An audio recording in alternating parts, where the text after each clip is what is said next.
Imagine you've been, admiring this really beautiful painting for years. You love the colors, the broad strokes, the way it makes you feel. Yeah, you just appreciate it for what it is on the surface. Exactly. But then somebody hands you a magnifying glass, and suddenly you realize you aren't looking at a painting at all. It is actually a hyper-complex structural blueprint for a machine. Oh, wow. That completely changes everything. Right. Every single brush stroke is actually a line of code. There are weight-bearing walls, and there's foundational math hiding underneath what you previously just saw as a nice moral parable. It completely shifts the landscape. I mean, you are no longer reading words on a page. You are deciphering architecture. You go from looking for the moral of a story to basically reverse engineering a universe. And that is exactly our mission today. We are jumping right into a deep dive on a stack of highly philosophical, mathematically driven conversation notes and teachings. Yeah, from a framework called Jesus Raw. Right, which includes teachings by a figure referred to as Papascalz.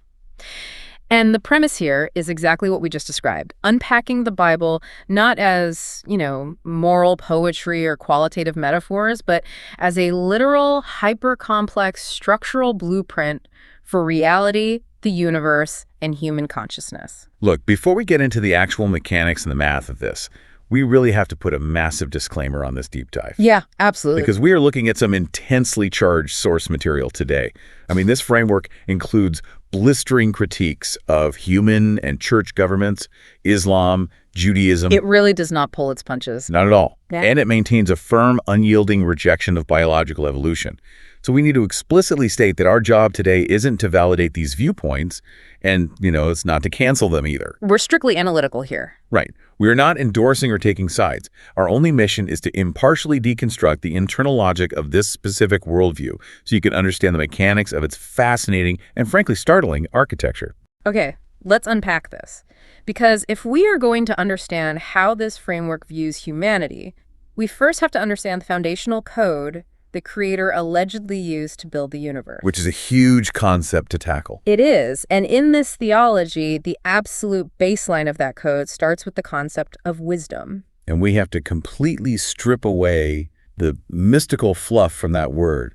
Because, when we hear wisdom, we usually think of a guru on a mountain or like a really good piece of advice. Yeah, like a proverb on a coffee mug. Exactly. But in this framework, wisdom is defined purely and pragmatically as knowledge with a purpose. It is kinetic. It's not just a database of trivia sitting in your head. Right. If that knowledge doesn't have a direct application or function, it's just dead weight. It's classified as worldly wisdom. And they trace this concept directly into the ancient language to show how it functions, which is super interesting. Oh yeah, they go deep into the Hebrew. Yeah, we're looking at an updated theological framework here that focuses intensely on the Hebrew word for wisdom. The framework maps the transition from an older understanding, sometimes pronounced chokmah, to a much more precise phonetic and structural spelling chokmah. Chokmah, right. And they lean heavily into Proverbs 3.1, which states that the Lord, by wisdom, by chokmah, founded the earth. Which brings us to the ancient practice of gematria. This is really the key to the whole blueprint. Okay, yeah, break this down for us. So in ancient Hebrew, letters didn't just represent phonetic sounds, they doubled as actual numbers. There were no separate Arabic numerals like we use today. Right, like our 1, 2, 3. Exactly. So when an ancient scribe was writing a word, they were simultaneously, inescapably, writing a mathematical equation. Wait, run that math by me again. I want to make sure I'm tracking. How does one Hebrew word equal an equation? It comes down to how the letters are valued. In gematria, every letter corresponds to a number. Aleph is 1, Bet is 2, and so on. Okay, simple enough. But depending on the specific rabbinic traditions and the historical spellings utilized, standard values versus ordinal values, or slightly different spelling rules in ancient texts, a single word can generate different mathematical sums. Oh, I see. Yeah, so when you apply this to the precise spelling of chokmah, you get two primary, perfectly mirrored numerical values, 37 and its reflection, 73. Which feels like a neat little numeric coincidence until you look at what happens next. Right. Because if you take those two mirrored values and multiply them together, 37 times 73, you get exactly 2701. And why does 2701 matter? Because 2701 is the exact, undeniable numerical value of the very first sentence of the Bible in Hebrew. In the beginning. Exactly. In the beginning, God created the heavens and the earth. That is wild. I mean, really wild. It is a closed loop. The math literally mirrors the scriptural claim in Proverbs 3.19. The text says God used chokmah to found the earth, and the actual arithmetic of Genesis 1.1 equals a multiplied value of chokmah. So the letters themselves are doing the math to prove the structural claim. Exactly. It's exactly like a software developer leaving cosmic Easter eggs hidden inside a massive digital architecture just to ensure the signature of the creator.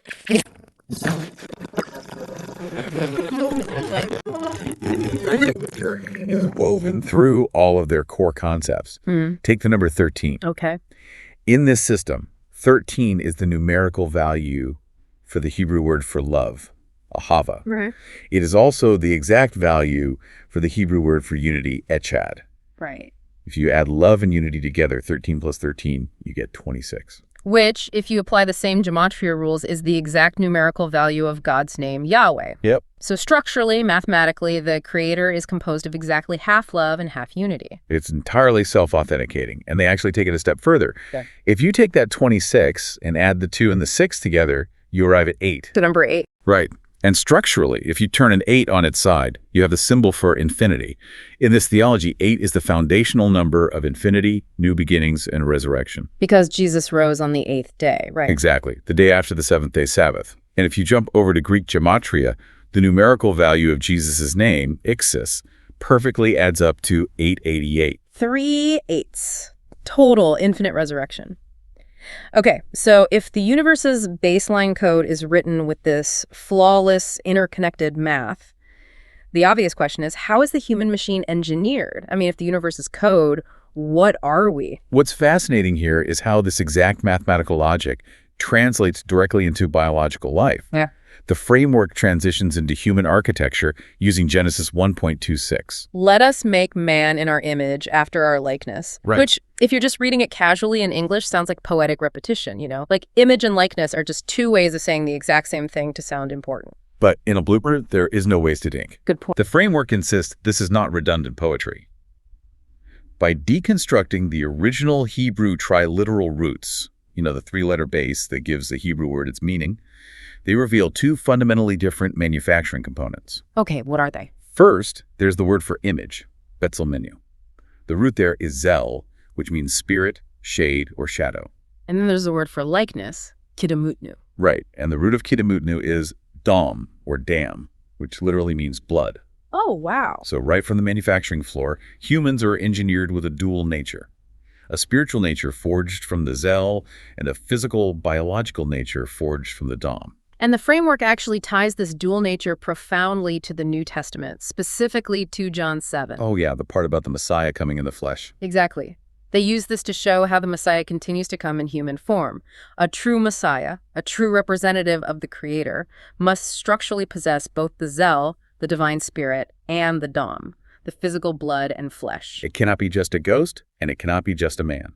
Right, it has to be both to fulfill the blueprint. Now, if you're trying to picture how this actually works in real life, the framework uses a brilliant tech analogy that really grounds this abstract concept. This smartphone one. Yeah. Think of the human being exactly like a smartphone. You have the physical hardware, the operating system, and the Wi-Fi. It maps perfectly to their Hebrew deconstruction. It really does. So the physical body, the blood, the dam, is your hardware. It's the screen, the battery, the glass casing. The physical stuff. Right. Then inside that, you have your soul. The framework uses the acronym WEB, or WE, will, emotion, and brain. That is your operating system. It's the software processing your daily data. Exactly. The brain computes the data, the emotion reacts to it, and the will decides what to do with it. But a smartphone with an operating system isn't very useful if it can't connect to the internet. No, it's just a glorified calculator at that point. Right, and that's where the spirit comes in, built from that zel root. They use the acronym CUP, or CUP. Conscience, union, and perception. The Wi-Fi receptor? Yes. It is the literal antenna designed specifically to connect to the divine cloud. This makes so much sense of how they view the fall of Adam and Eve. I mean, if you grew up in Sunday school, you were taught they ate an apple and suddenly became, like, evil. A moral failure. Right. But in this framework, it's a mechanical failure. Eating the fruit was an act of choosing self-will over divine union. It was a localized user trying to override the network administrator. They experienced a systemic glitch that severed their connection. They became structurally incomplete. When humanity fell, they specifically short-circuited the U and the P from the CUP acronym. They lost union with the divine network, and they lost spiritual perception of reality. Leaving them with only the C, the conscience. Precisely. They lost 2 of their 3 spiritual components. They lost 2/3 of their spirit. And if you do the math on that, losing 2/3 equates to a recurring decimal of 0.666. So it's not a barcode on your forehead? No, the infamous number of the beast isn't some spooky prophecy. It is the mathematical deficit of a broken human spirit. Humanity is walking around running an operating system with a damaged Wi-Fi antenna, totally disconnected from the cloud, operating at a 0.666 deficit. I have to push back here, though, because this completely upends a very common cultural idea. Okay, let's hear it. A lot of Western religion, heavily influenced by Greek philosophy, loves the idea of an immortal soul. The idea that when you die, the real you just floats out of your body and hangs out on the cloud forever. Ah, right, the harps and the halos. Yeah, but based on this smartphone blueprint, that is structurally impossible. If the hardware, the physical body, the DOM dies, the operating system, and the Wi-Fi have nowhere to run. You cannot run iOS without a motherboard. Exactly. The soul and the spirit are suspended, effectively dormant, without the physical casing. Which perfectly explains why this framework insists that a physical resurrection body is a structural necessity, not just a metaphor for a happy afterlife. You literally need a new body. You need upgraded hardware to function in eternity. Without a body, the code simply can't execute. But this raises a massive question. If humans are coded with this built-in Wi-Fi, even if it's just the C, the conscience, why is the human experience so incredibly chaotic? That's the big question. Right. If we have this internal antenna, what is jamming the signal? Well, the framework argues that the conscience is supposed to be purely instinctual.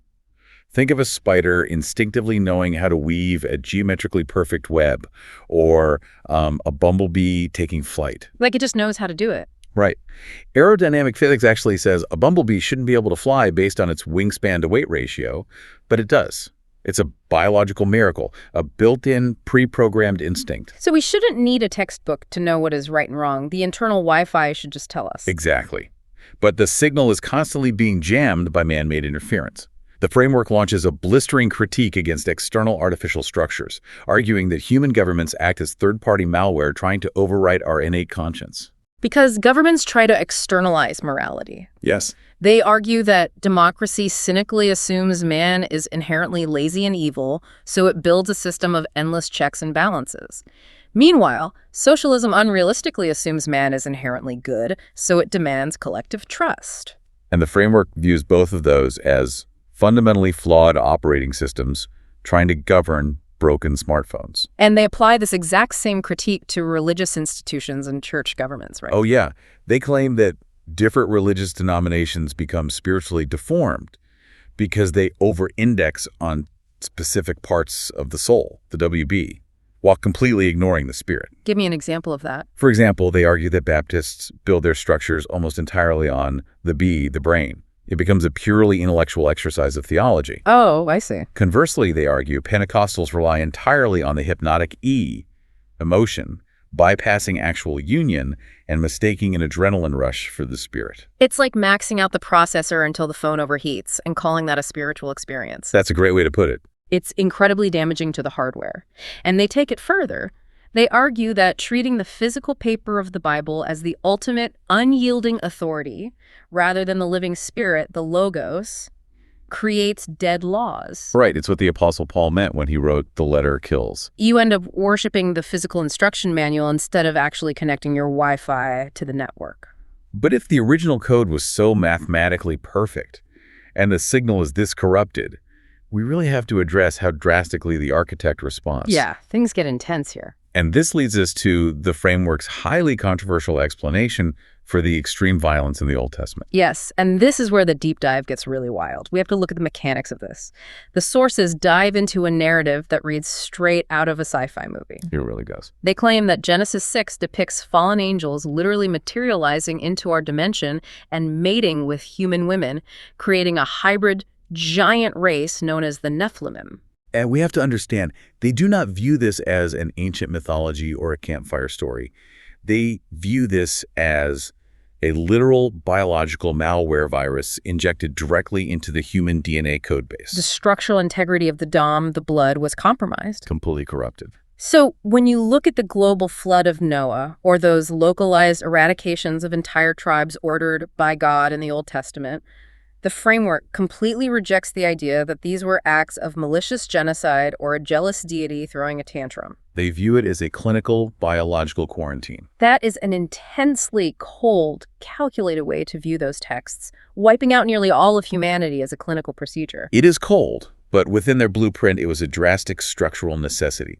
The mechanism of the flood was amputation. Wow. They argue that if this corrupted demonic Nephilim DNA wasn't completely excised from the human genome, the network would have crashed entirely. So it's about preserving the future. Yes. The pure genetic code required to eventually birth the Messiah in human form, the true Zel and Dom, would have been permanently overwritten and lost. It was amputating a severely infected limb to preserve the life of the entire human species. And this absolute obsession with pure, untainted DNA links directly to their strict rejection of macroevolution, doesn't it? Oh, definitely. The framework argues that the mechanism of DNA itself proves an intelligent coder.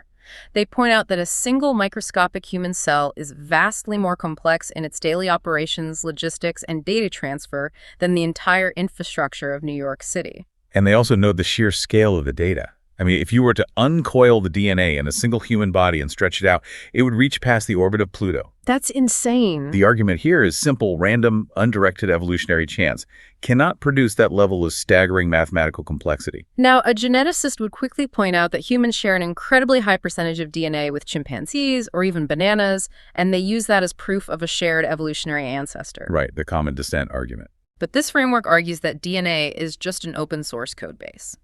If you look at the back-end code for a highly secure banking app and the code for a mobile video game, you'll find identical strings of code. Not because the video game evolved from the bank. Exactly, but because the same software developer wrote both and they reuse efficient code, God engineered the code base intentionally for different functions. If we connect all of this to the bigger picture, we have to ask the ultimate why. Yeah, what's the point of all this? Why go to all these extreme lengths? Why mathematically code the universe with gematria, design this incredibly complex CUP and WB architecture, and institute a brutal genetic quarantine just to preserve human biological hardware? What is the final objective of this universe's code? The sources reveal that the entire Bible, from Genesis to Revelation, is fundamentally a love story. Underneath all the clinical blueprints, the creator is portrayed as a lover, not a lawyer. And we see the mechanics of this by going right back to the creation of Eve in Genesis. The framework points out a crucial linguistic detail. Eve wasn't just made from one of Adam's ribs, in a skeletal sense. Not just a piece of bone. No, she was extracted from his zel, his side, his spirit, his structural image. She was pulled out of him so that the two could look at each other, be reunited, and become one flesh. It's a mirror image of how they view Jesus coming from the Father. The entire universe, down to its cellular biology, is structurally designed for complementary union. It's designed to connect. But currently, humanity is disconnected and incomplete. And the sources use a very gritty biological metaphor from Isaiah 64.6 to explain this deficit. The filthy rags verse. Right. The prophet says all our righteous acts are like filthy rags. But in the original language, it specifically refers to a menstrual cloth. It's a very visceral image. It is, and they use it to explain the mechanics of salvation. A menstrual cloth represents a biological process that missed its reproductive purpose. It is the shedding of an unfertilized egg. Because it lacked the seed. Right. They argue that without the seed of God, which is the Messiah, all of human history, all of our good deeds, our governments, our religions, they are just unfulfilled potential. It is the death of a potential life. Without that union with the seed, humanity cannot reproduce spiritual life. So what does this all mean for us today? I mean, when you synthesize the math, the smartphones, and the biology, it completely upends the classic religious debates. It really does. The framework addresses the centuries-old debate between Calvinism, the idea that God sovereignly predestines us like robots, and Arminianism, the idea that we have total free will to choose God. And their answer is structural. Because the ultimate goal of the universe is a cosmic marriage. The creator structurally cannot force it. You cannot mandate love. Exactly. If a network administrator forces a connection, it isn't a marriage, it's a hostage situation. Right. And that is the entire reason we were engineered with the WB, our will, emotion, and brain. The only reason we have a unique soul and operating system is so that we can freely, willingly consent to this spiritual union. The Wi-Fi must choose to connect to the network. The operating system has to actively say yes to the download. It is an incredibly cohesive architectural vision. I mean, everything from the gematria of 2701 to the structure of human blood points toward a consensual cosmic marriage. Let's take a breath and recap the sheer scale of the journey we've just been on. We started with the gematria cheat code, proving the universe was mathematically founded on choksma, wisdom. We covered a lot of ground. We really did. We broke down the smartphone anatomy of our hardware, our soul, and our spirit, the WB and the CUP, the DOM and the ZEL. We looked at how third-party governments and religions jam our signal, leading to a clinical global quarantine of genetic Nephilim malware. And we saw how all of this code culminates in the ultimate objective, a consensual cosmic marriage. It is a massive amount of architecture to process. But remember how we defined wisdom at the very beginning? Knowledge must have a purpose. It can't just be trivia. Exactly. So I want to address you directly as you go about the rest of your day. As you scroll on your phone or talk to your coworkers, look closely at the information you consume on a daily basis. What are you downloading? Yeah. Is it just worldly wisdom filling up your WEB, your brain, and your emotions with trivia, anxiety, and endless noise? Or is the knowledge you are seeking actually serving a higher structural purpose? Is it helping your CUP, your conscience and spirit connect to the divine cloud? And here's a final thought for you to mull over. If the human conscience is truly an innate, pre-programmed instinct, like a spider spinning its web or a bumblebee defying physics to take flight, how much of what you currently believe to be true is actually your internal compass? And how much of it is just third-party software installed by the culture, the government, or the religious institutions around you? Are you reading the structural blueprint of your own life, or are you just admiring the poetry of the painting? Thank you so much for joining us on this deep dive. Keep questioning the architecture of the information around you and pay attention to your Wi-Fi signal. We'll catch you next time.